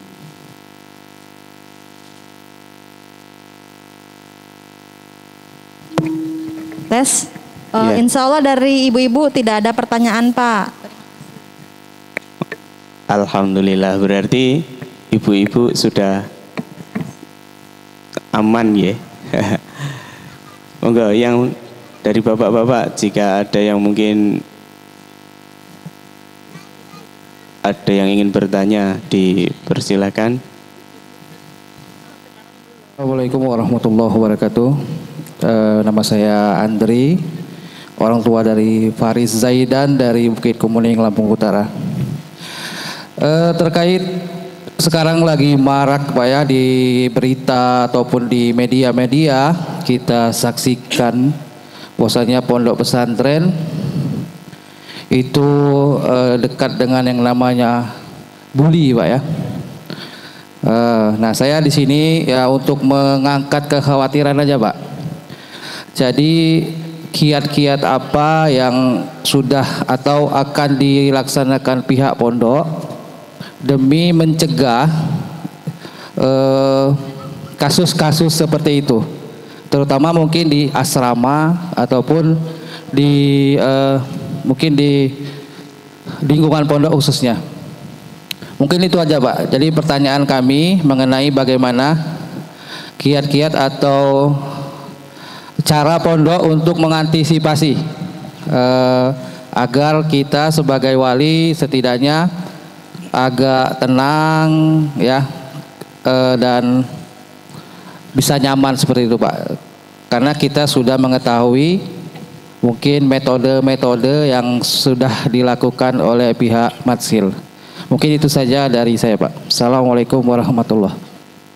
Jazakumullah khairan. Pertanyaannya dari orang tua Faris Zaidan Pak ya, dari Bukit Kemuning. Alhamdulillah sudah sampai di Matsil. Perlu kami informasikan kepada orang tua baik bapak dan ibu, dalam penanganan santri di tingkat Mahat Hakimus Sunnah Al-Islami terbagi menjadi dua ya. Ada di tingkat asrama itu diurus oleh kesantrian, dan kemudian di tingkat sekolah ada SMP IT Al-Qutwah itu diurus oleh para guru, begitu pula di HDI. Nah, dari dua tempat yang berbeda di sini, ini asrama ikhwan, kemudian di sana kelas ikhwan, tapi untuk yang putri yaitu di satu tempat. Dari penanganan yang telah kami lakukan di tingkat Mahat Hakimus Sunnah Al-Islami, khususnya di asrama, upaya kami dengan menempatkan beberapa ketua asrama dan musrif di asrama. Itu upaya kami untuk bisa mengawasi anak-anak, dan kemudian untuk di tingkat kelas 7 dan beberapa santri baru nanti akan ada program pengenalan lingkungan sekolah. Salah satu materi yang kita berikan adalah pengenalan bahaya bullying dan beberapa hal yang harus ditangani. Pengawasan kita insya Allah Pak, dalam hal penanganan kepada santri di asrama, kami terus berupaya untuk bisa mengawasi santri seketat mungkin dan menjangkau santri dengan lebih dekat. Makanya upaya kami menekatkan beberapa ketua santri ya yang sudah memiliki kedewasaan dalam berpikir dan wawasan dalam menangani anak, kita letakkan di asrama. Kemudian untuk di sekolah kami juga punya program penanganan santri yang langsung bisa curhat atau bisa menyampaikan keluh kesahnya kepada kami di SMP IT Al-Qudwah, dan di asrama putri juga demikian, ada tempat kepada musrif dan musrifahnya untuk bisa penanganan dalam hal curhat atau kemudian ada masalah-masalah. Jadi untuk di asrama kita upayakan memberikan pengawasan sebaik mungkin, seperti itu.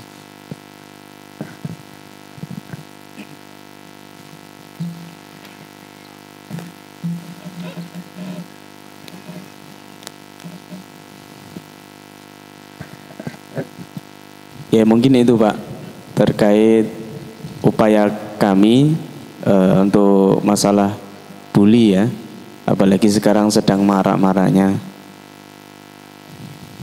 Semoga Allah Subhanahu wa Ta'ala bisa menjaga anak didik kita dan tidak terjadi hal-hal yang tidak kita inginkan.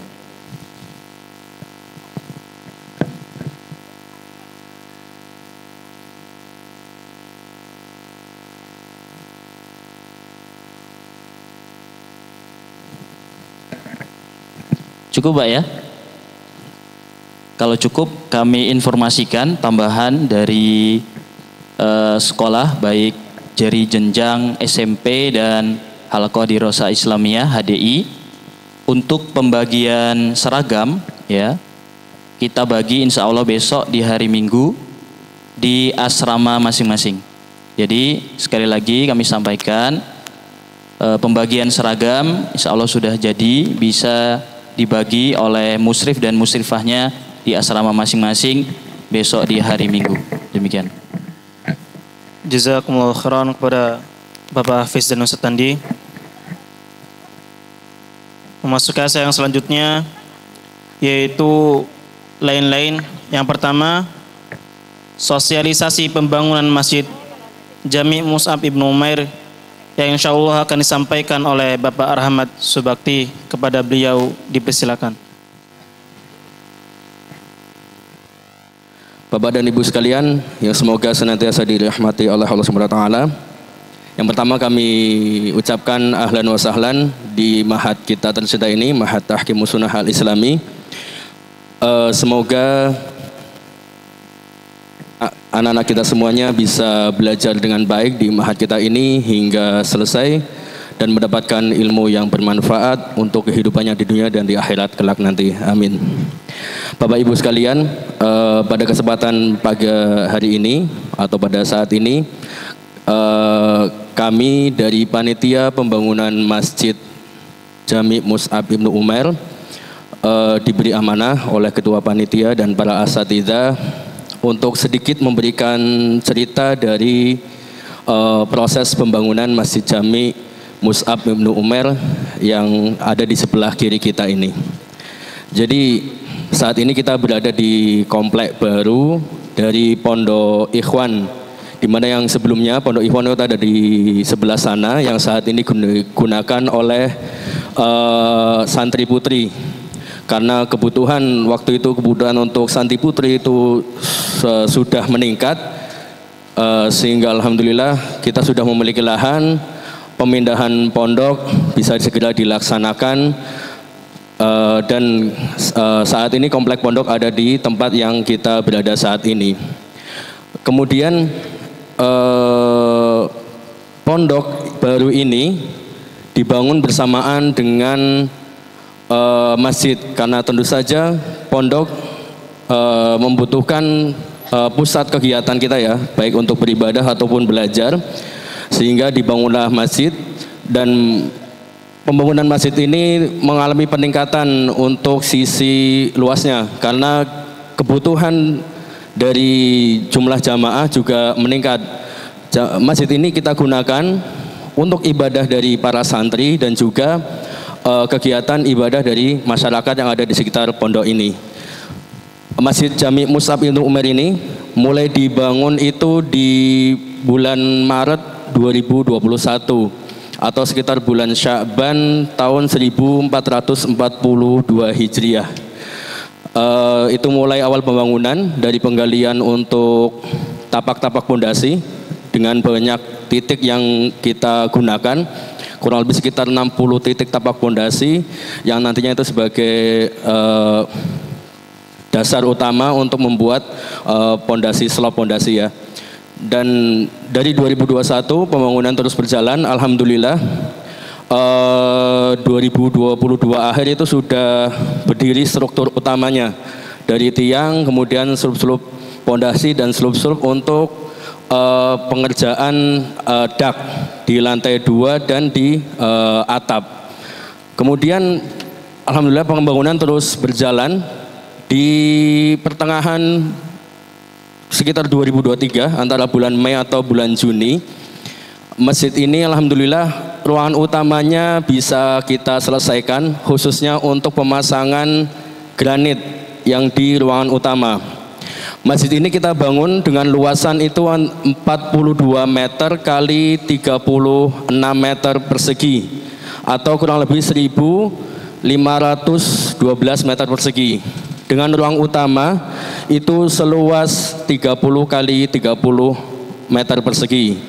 Jadi terasnya sendiri sisa dari ruang utama itu setiap sisinya itu 6 meter. Dan alhamdulillah setelah dipakai di pertengahan tahun 2023 melalui semangat dari para jamaah, masyarakat sekitar, dan alhamdulillah meluas ke sekitar metro dan tempat yang lainnya di Lampung ataupun di luar Lampung. Masjid ini terus kita bisa teruskan pembangunannya sehingga meluas ke teras, kemudian ke fasad atau sisi eksterior ya dari masjid ini yang berupa sudah kita pasang alhamdulillah kerawang, kemudian variasi di teras, dan pembangunan dari tempat wudhu atau toilet yang saat ini. Dan untuk tempat wudhu atau toilet yang saat ini berada itu belum tahap penyempurnaan. Seharusnya tempat wudhu kita desain dalam 2 tingkat, tapi namun waktu itu karena mengejar penggunaan perpindahan santri di komplek yang baru ini, sehingga tempat wudhu atau toilet yang saat ini adalah pengerjaan untuk sementara, sehingga nantinya itu membutuhkan penyempurnaan.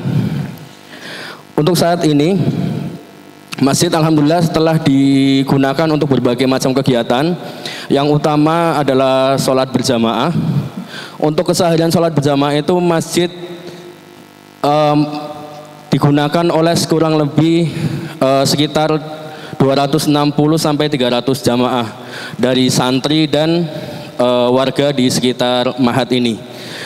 Apabila ada taklim rutin yang hari Kamis biasanya itu lebih ramai, itu bisa sekitar antara 500 hingga 600 jamaah yang menghadiri masjid ini. Dengan luasan 1.512 meter persegi ini, lantai 1 ruang utama dan lantai 2 apabila sudah selesai, kami perkirakan bisa menampung kurang lebih sekitar 1.800 jamaah atau mungkin bisa sampai ke 2.000 jamaah.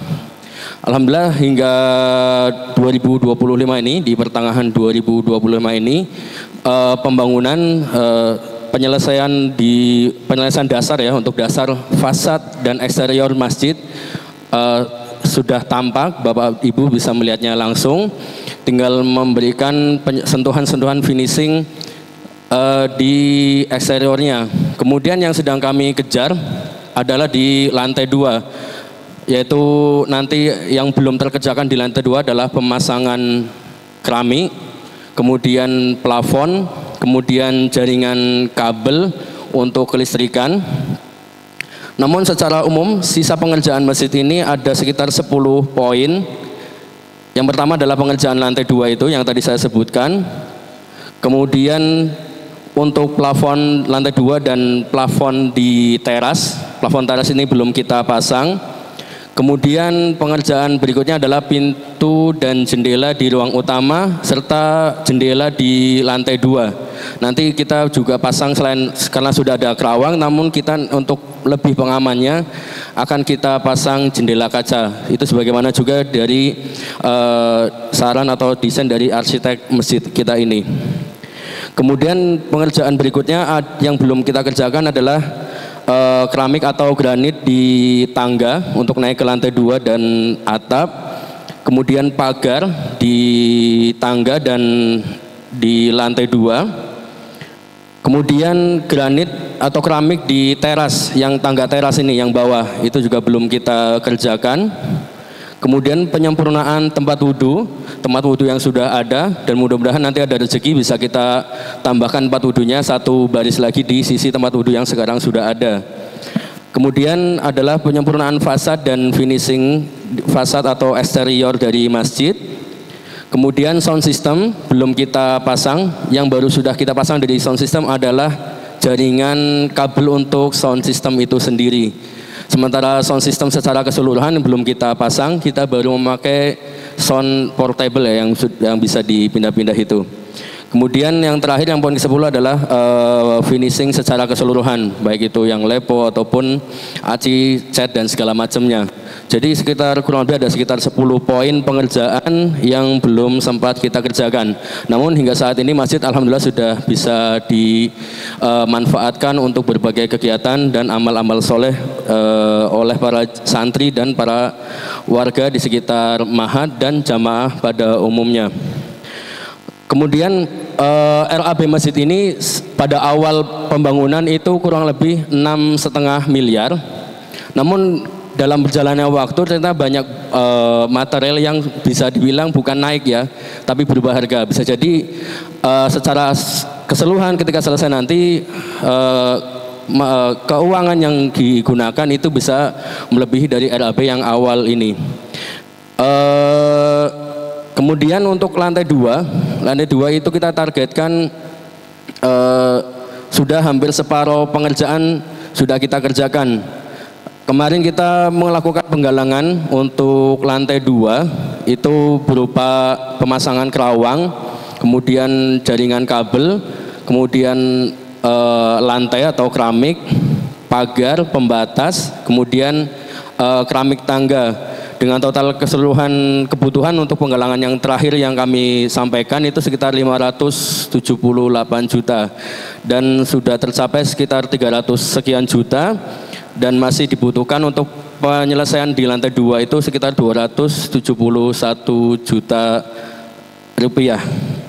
Jadi pembangunan ini masih insya Allah kita usahakan masih terus bisa berjalan. Melalui kesempatan ini kami dari panitia pembangunan mudah-mudahan ini menjadi cerita bagi Bapak Ibu dan penyemangat bahwa masih ada peluang untuk beramal soleh di masjid ini, ikut andil dalam pembangunan masjid ini, yang tentunya pahalanya sudah kita sama-sama ketahui, yang sudah kita sering simak dari asatidz kita bahwa membangun masjid di antara pahalanya adalah dibangunkan istana di surga. Sekecil apapun andil kita di dalam pembangunan masjid ini ataupun di masjid tempat yang lainnya. Kami harapkan dari informasi ini menjadi penyemangat dari Bapak Ibu untuk ikut andil baik melalui doa ataupun infak terbaik dari Bapak Ibu. Dan kami harapkan juga sampaikan cerita ini ke saudara muslim lainnya di luar ataupun saudara dan keluarga dari Bapak Ibu sekalian, sehingga kita sama-sama berjuang untuk bisa menyelesaikan pembangunan masjid ini. Dan meskipun hanya melalui cerita, kemudian saudaranya atau saudara muslim lainnya beramal, kita bisa mendapatkan kecipratan pahala amal dari amal soleh saudara kita itu lainnya. Kemudian untuk ketika Bapak Ibu ingin berinfak, ikut andil dalam pembangunan masjid ini, nomor infaknya itu sama dengan nomor rekening pondok yang digunakan untuk mungkin Bapak Ibu membayar sekolah ya, yaitu rekening muamalat di nomor rekening 353 00 16 716 atas nama Pondok Pesantren Tahkimus Sunnah. Atau ketika Bapak Ibu sedang mampir ke sini bisa diserahkan ke kami panitia atau titip ke pos satpam juga, misalnya apabila Bapak Ibu ingin berinfak bisa lewat transfer rekening atau bisa disampaikan langsung ke pihak Mahat dengan penyampaian bahwa ini adalah untuk pembangunan Masjid Jami Mus'ab Ibnu Umair. Mungkin itu Bapak Ibu yang bisa kami sampaikan karena waktu yang diberikan oleh panitia tidak banyak, cukup singkat yang diberikan. Mudah-mudahan apa yang kami sampaikan bisa tersampaikan dengan baik dan jelas dan menjadi penyemangat untuk kita sama-sama bisa menyelesaikan pembangunan Masjid Jami Mus'ab Ibnu Umar ini. Terima kasih dari kami, mohon maaf apabila banyak kesalahan dalam tutur kata kami. Wassalamualaikum warahmatullahi wabarakatuh. Jazakallah khairan kepada Bapak Rahmat. Kemudian yang kedua, sosialisasi usaha travel umroh yang insya Allah akan disampaikan oleh Bapak Ferry. Kepada beliau dipersilakan. Bismillah, assalamualaikum warahmatullahi wabarakatuh. Alhamdulillah, salatu wassalamu ala rasulillah wa ala alihi wa ashabihi wa mu'alam ba'd. Bapak Ibu, wali santri jamaah rahimakumullah, alhamdulillah selamat datang di Ma'had Tahkimus Sunnah yang kita cintai. Saya di sini sebagai divisi unit usaha dari Ma'had Tahkimus Sunnah dari bidang haji dan umroh. Ya, saya ceritakan sedikit. Jadi Ma'had kita ini memiliki unit usaha di haji dan umroh. Itu kita mulai membuat perusahaan Matsil Mubarak Wisata namanya, ya. Itu di tahun 2017. Alhamdulillah, dengan nikmat Allah. Dari 2017 jatuh bangun terus berupaya untuk memperbaiki pelayanan, alhamdulillah hingga hari ini. Ya. Oleh karenanya saya di sini mengajak kepada wali santri khususnya, juga kaum muslimin secara umum untuk mari berkontribusi, Pak. Ya. Berkontribusi untuk unit usaha ini. Ya. Berkontribusi, saya mengajak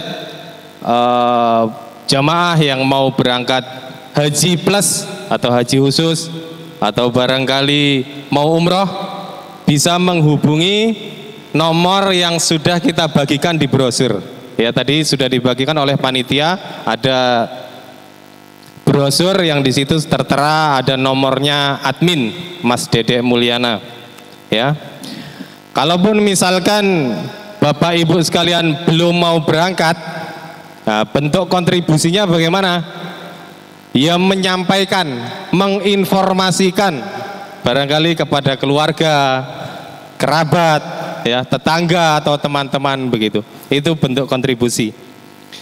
Kemudian yang terakhir, kantor kita ada di sebelahnya pos satpam di Ahwat. Ya, pos satpam ada dua, yang di sini dan di depan. Yang di samping itu kantor dari PT Matsil Mubarak Wisata. Itu kantornya. Kemudian bagi Bapak Ibu sekalian yang menginformasikan, sebatas menginformasikan ada jamaah mau berangkat misalkan, tentu akan ada apa namanya, fee, Ustaz. Fee, ya. Jadi intinya ada manfaat nanti, ada faedah yang akan diterima, faedah yang menarik, ya. Itu kalau hanya menginformasikan saja. Berbeda halnya kalau barangkali ada Bapak Ibu yang dari wilayah jauh, dari apa? Mas Andri tadi dari Bukit Kemuning misalkan. Buka keagenan misalkan, nyabang dengan pondok kita, misalkan begitu. Tentu ini akan faedahnya akan jauh lebih menarik. Ya, nanti itu bisa kita bahas, kita bisa sampaikan, silahkan nanti datang ke kantor, ketemu dengan Mas Dede atau dengan saya. Demikian, terima kasih waktu yang diberikan dari panitia. Saya akhiri, Assalamualaikum warahmatullahi wabarakatuh.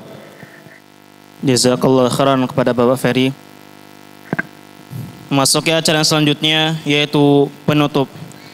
Demikianlah acara pertemuan wali santri baru Mahat Tahkimus Sunnah Islami tahun ajaran 2025-2026. Mudah-mudahan acara ini bisa membuka tali silaturahmi di antara kita semua dan membangun kepercayaan di hati kita untuk kebaikan anak-anak kita semua. Demikian, wassalamualaikum warahmatullahi wabarakatuh.